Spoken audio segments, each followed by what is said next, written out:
don't want to put a damper on the beginning of the day, but I think I need to tell you that it's come to my attention that the person to your right is a liar. Also, the person to your left is a liar. Also, the person sitting in your very seat is a liar. So turn to the person next to you, shake their hand, say, "Nice to meet you, fellow liar." Now, what I'm going to do today is show you what the research says about why we're all liars, how you can become a lie spotter, and why it makes sense to go up that path, to go from lie spotting to truth seeking to trust building. Now, speaking of trust, ever since I wrote this book, Liespotting, nobody wants to meet me in person anymore. I can't even get a coffee date at Starbucks. My husband comes home, he's like, "Honey, couldn't you have just learned cooking? Maybe massage?" So what I'm going to do, first of all, I'm going to just clarify for you, this is not a game of gotcha. Lie spotters, they're not the nitpicky kids in the back of the class that are saying, "Hey, gotcha, gotcha, your eyebrow twitched." They're the ones, they're armed with scientific knowledge of how to spot deception, and they use it to do what leaders do every day. Mature leaders have to have difficult conversations with difficult people during difficult times. And they start up that path by accepting a core proposition. And that's that lying is a cooperative act. It turns out that nobody can lie to you without your agreement. A lie has no power. It has no power at all, just by being uttered. A lie's power emerges when someone agrees to believe it. So I know this may sound like tough love, but if at some point in your life you got lied to, on some level it's because you agreed to be lied to. Truth about lying, number one, lying is a cooperative act. Now, not all lies are harmful.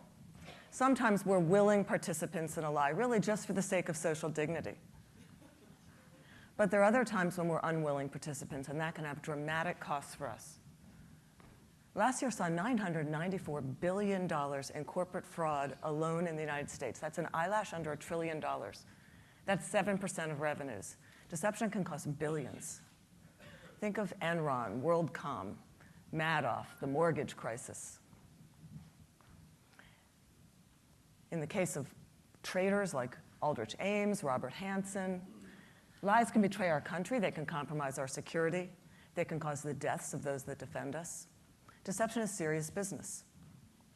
This guy, Henry Oberlander, was such an effective liar that British authorities say he could have undermined the entire banking system of the Western world. And you can't find this guy on Google. You can't even find him on Wordnik.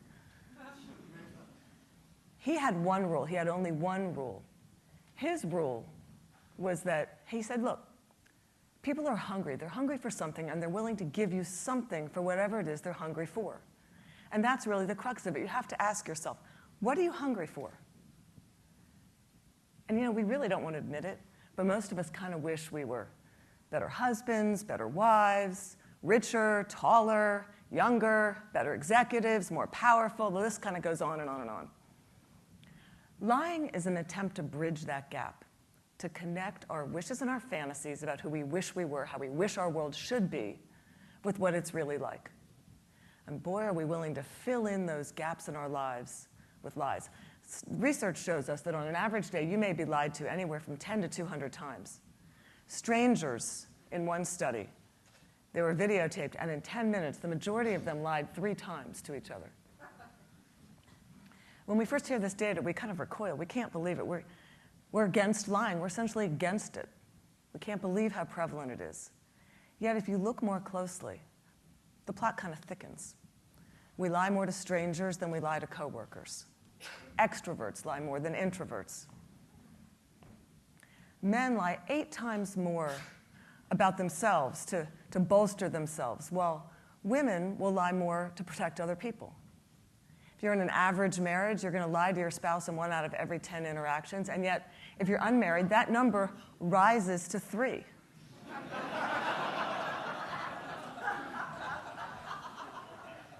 Deception's complex. It's woven into the fabric of our business and our social lives. We're deeply ambivalent about the truth. We kind of parse it out on an as-needed basis, sometimes for very good reasons, and other times really just to fill in those gaps we don't understand. It's truth number 2 about lying. We're against lying, but we're covertly for it in ways that our society has sanctioned for centuries and centuries and centuries. It's as old as breathing.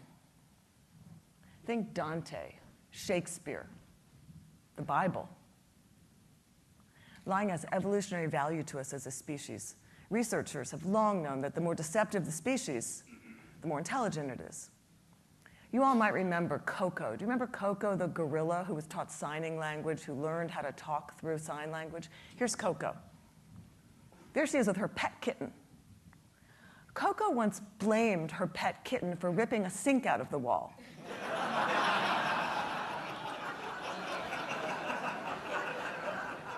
We're hardwired to become leaders of the pack. It starts really, really early. Now, you may ask, how early? Well, babies will fake a cry. They'll pause, they'll wait to see if their caregiver is coming, and then they're going to go right back to crying. 1-year-olds learn concealment. 2-year-olds bluff. 5-year-olds, they kind of lie outright and they manipulate via flattery. 9-year-olds master the cover-up. By the time you're off to college, if you're female, according to many studies, you will lie to your mother in 1 out of every 3 interactions. That doesn't include, like, are you going to call, are you going to call? And by the time we've entered the work world, by the time we are breadwinners, we've entered a world that is just cluttered with spam, fake digital friends, partisan media, ingenious identity thieves, world-class Ponzi schemers. In short, what one author calls a post-truth society. Now, we can respond to that. We can actually learn the science of how deception works. We can learn how to become lie spotters. We can learn a postmodern skill. People who are trained in deception detection, they get to the truth 90% of the time. The rest of us, we get there about 54% of the time. We're no better than Coco the ape. Why is it so easy to learn? Well, you all kind of know this already. There are good liars and there are bad liars, but there are no original liars. We all use the same techniques. We all make the same mistakes. So what I'm going to do today is I'm going to show you 3 patterns of deception. And we're going to start with speech. I want you to listen to me. I'm going to say this again. I did not have sexual relations with that woman, Miss Lewinsky. I never told anybody to lie, not a single time, never. These allegations are false, and I need to go back to work for the American people. Thank you. Okay, what were the telltale signs? Well, first of all, you saw something called a non-contracted denial, did not versus didn't.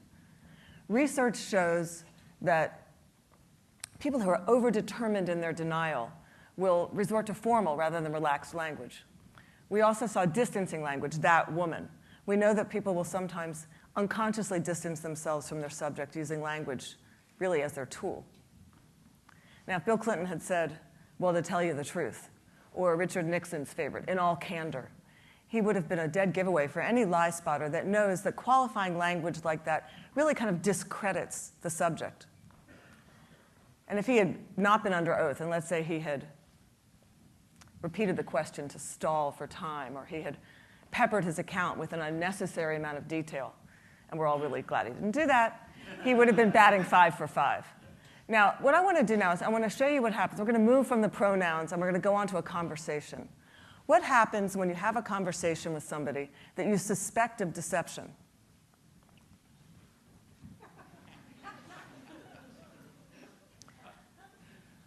It turns out that attitude is by far the most overlooked but telling of indicators. If you're having a conversation with someone who's honest, they're going to be cooperative. They're going to be on your side. They're going to show they're on your side. They're going to be enthusiastic. They're going to say, hey, maybe it was those guys in payroll that forged those checks. They're going to offer you up details. They're going to brainstorm with you. They're going to be very angry at being wrongly accused. They're going to offer you an appropriate amount of detail. When they finish their account, their body language is going to be intact. And if you ask that person, if you say, hey, what should happen to whoever it was that stole that money or forged those checks? An honest person is going to recommend strict punishment. Now, if you have the same conversation, they'll also have the most emotional parts of their story will be most prominent. They're not going to memorize. They're not going to kind of memorize different parts. They're going to just tell you the most emotional parts, most prominently in their story. Now, if you have that same conversation with somebody and they're being deceptive, you're going to get a kind of a different response. They're going to be combative, slightly withdrawn. If you say what happened, they're going to say, I don't know. They might look down, say, you know, how am I supposed to know? I mean, they might be actually kind of defiant. You're going to see a flash of unsustained anger, that pounding of the fist on the table, that sudden pounding of the fist. It's going to feel fabricated if you know to start looking for it, especially if the timing of it is off. You know, one of the things that I think made O.J. so unbelievably it made him kind of hard to believe on all levels was the fact that he just had no outrage whatsoever of being wrongly accused. Think about it. If you had been wrongly accused of a murder that you didn't commit, would you really have stood by that passively? Ask a deceptive person what happened. They're going to give you an inappropriately verbose account. When they finish telling their story, you're going to see a slump, that shift in breathing rate, a shift in posture. Interrogators call that post-interview relief. And what they'll do is they'll signal falsely that an interview is over just to look for that slump. A deceptive person might tell their story in a stricter chronological order, and a trained interrogator over the course of 2 hours is going to ask them to tell their story backwards subtly. And they're not looking to see if they're going to fidget. We all fidget. What they're going to look for is if they're trying to figure out which questions are going to provoke the highest volume of deceptive cues. You know, we don't rehearse our words. We don't rehearse our gestures. We rehearse our words. And people who are interrogating people who are deceptive really know that, and they watch for that, and they provoke them in very, very subtle ways. When you ask a deceptive person, which had happened to those guys in payroll, whoever it was that stole that money, they're going to recommend lenient punishment. And they may very well say, hey, innocent until proven guilty. Now, there's more to it than words. There's more to it than pronouns. I actually think Freud had it right. Freud said, and he said this compassionately, he said, no mortal can keep a secret. If his lips are sealed, he chatters with his fingertips. Betrayal oozes from his every pore. And that gets us to our final pattern. This is body language. And this is where you really got to just check your assumptions at the door, because the research has unearthed all kinds of information for us. For example, we think liars fidget. Well, it turns out many of them will freeze their upper bodies. We think people who are lying won't look you in the eye. Well, many of them look you in the eye way too much just to overcompensate for that myth. We think a warm smile conveys sincerity. Well, sometimes it does, but a trained deception detector can spot a fake smile a mile away. Let's see if you can do it. Which of these smiles is fake?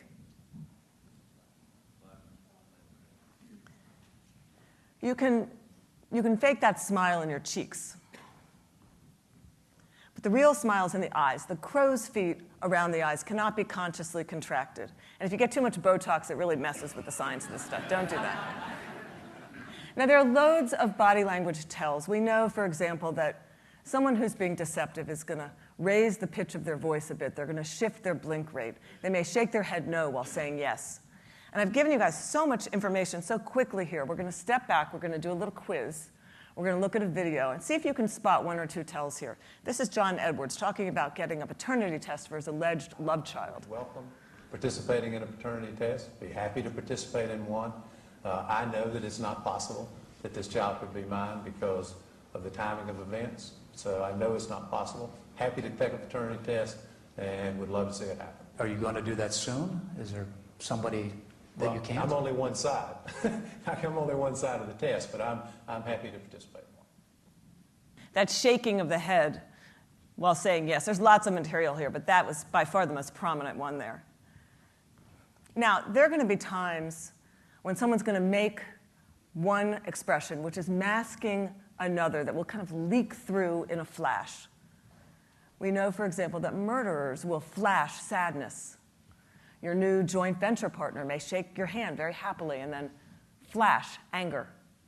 And we can't all become facial expression experts here overnight. But what I'm going to do is I'm going to show you one expression which is worth knowing, which is the expression of contempt. I don't know about you, but my mom used to say, hey, if he didn't love you so much, he wouldn't be so angry at you. And that's the deal with anger. It's two people on an even playing field. There's friction. They're engaged with each other. But when anger turns to contempt, you've been dismissed. It's associated with moral superiority. It's very hard to recover from. One researcher actually tracks it as a predictor of divorce. Here's what it looks like. Now, it's the only asymmetrical expression. You'll see the chin turned up, the lip corner turned up. It's a dismissive sneer. And whether or not this is associated with deception, it's not always. It's advised to go the other direction, reconsider your deal, say, no thanks, I don't think I'll come up for just one more nightcap. Now we have to step back for a minute and take a look, because all of these indicators that I've shown you, none of them are proof of deception. Don't go getting dangerous with this information. It's when you see clusters that it's time to probe, ask more questions, get to the truth. Try to ask a few harder questions. Try to get a little more deeply into it. And don't go trying to be like those guys on Law & Order. It's not like that. If you're going to emulate anybody, emulate this guy. I don't know if anybody in this room really remembers country smart, good old Senator Sam Ervin, who presided over the Watergate hearings. Sam unemotionally, quietly, tripped up all the sophisticated Watergate conspirators all on their own lives just by asking the right questions in the right way. Sam got to the truth using human tools. And he's no longer with us. And I'm sure he would be very surprised to know, and probably intrigued as well, to know that the technology of lie detection is really progressing. We now have infrared brain scanners, eye trackers, specialized MRIs that can actually decode the signals that you send out, the cognitive signals when you're trying to deceive someone or when you're being deceptive. And these technologies are going to get marketed to you. They're going to be marketed as panaceas for deceit. And someday I think they're going to be incredibly useful to us. But in the meantime, you've got to ask yourself, who would you rather have in your office? Would you rather have Sam or one of these guys who's going to bring an electroencephalogram into the next meeting? Lie spotters rely on human tools. They build small, close, tight networks of trust, networks that are so much more powerful than their vectors of deceit. And they don't do it by email, they don't do it by texting. They get up, they walk out of their chairs, they go down the hall, they have that hard conversation. They resist the desire to judge, they resist the desire to accuse wrongly. And when we do that, when we combine the science of deception detection with the art of listening, we exempt ourselves from collaborating in a lie. And when we do that, we start signaling to everybody around us. We signal that our world is going to be an honest world. Our world is going to be one where truth is strengthened, falsehood is recognized and marginalized. And that's when the ground starts to shift. And that's no lie. Thank you.